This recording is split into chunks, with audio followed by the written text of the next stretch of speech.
This is Looking for Alaska by John Green.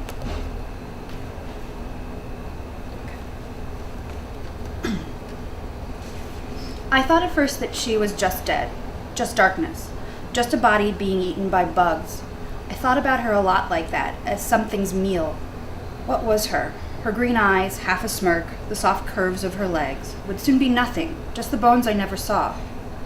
I thought about the slow process of becoming bone, and then fossil, and then coal that will, in millions of years, be mined by humans of the future, and how they would heat their homes with her, and then she would be smoke billowing out of the smokestack, coating the atmosphere.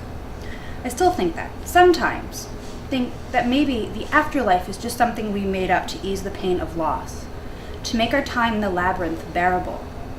Maybe she was just matter, and matter gets recycled. But ultimately, I do not believe that she was only matter.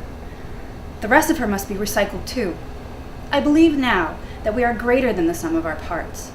If you take Alaska's genetic code and you add her life experiences and the relationships she had with people, and then you take the size and shape of her body, you do not get her.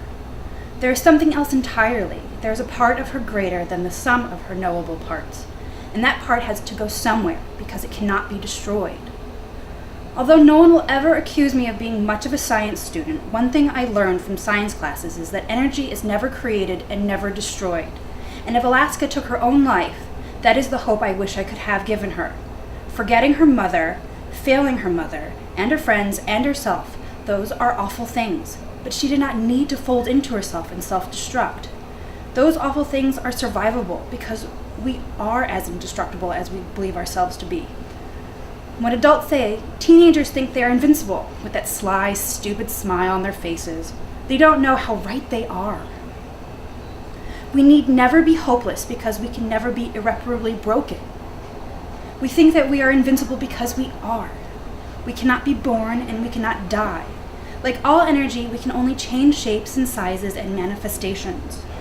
They forget that when they get old, they get scared of losing and failing. But that part of us, greater than the sum of our parts, cannot begin and cannot end, and so it cannot fail. So I know she forgives me, just as I forgive her. Thomas Edison's last words were, "It's very beautiful over there."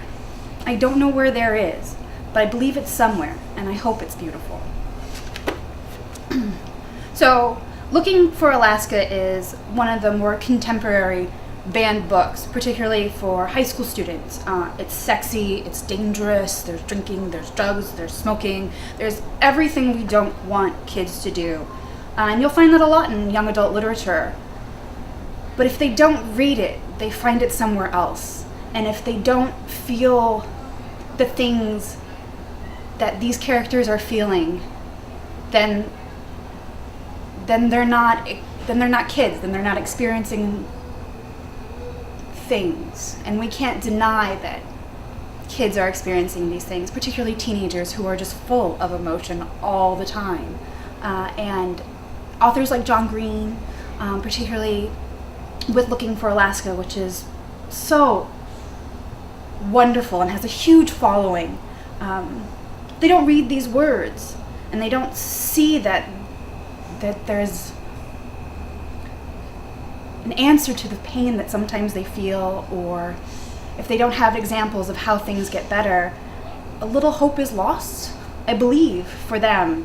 And so banning things like Looking for Alaska or young adult literature, or preventing teenagers from experiencing things like this is denying them the right to feel and their right to be okay with what they feel.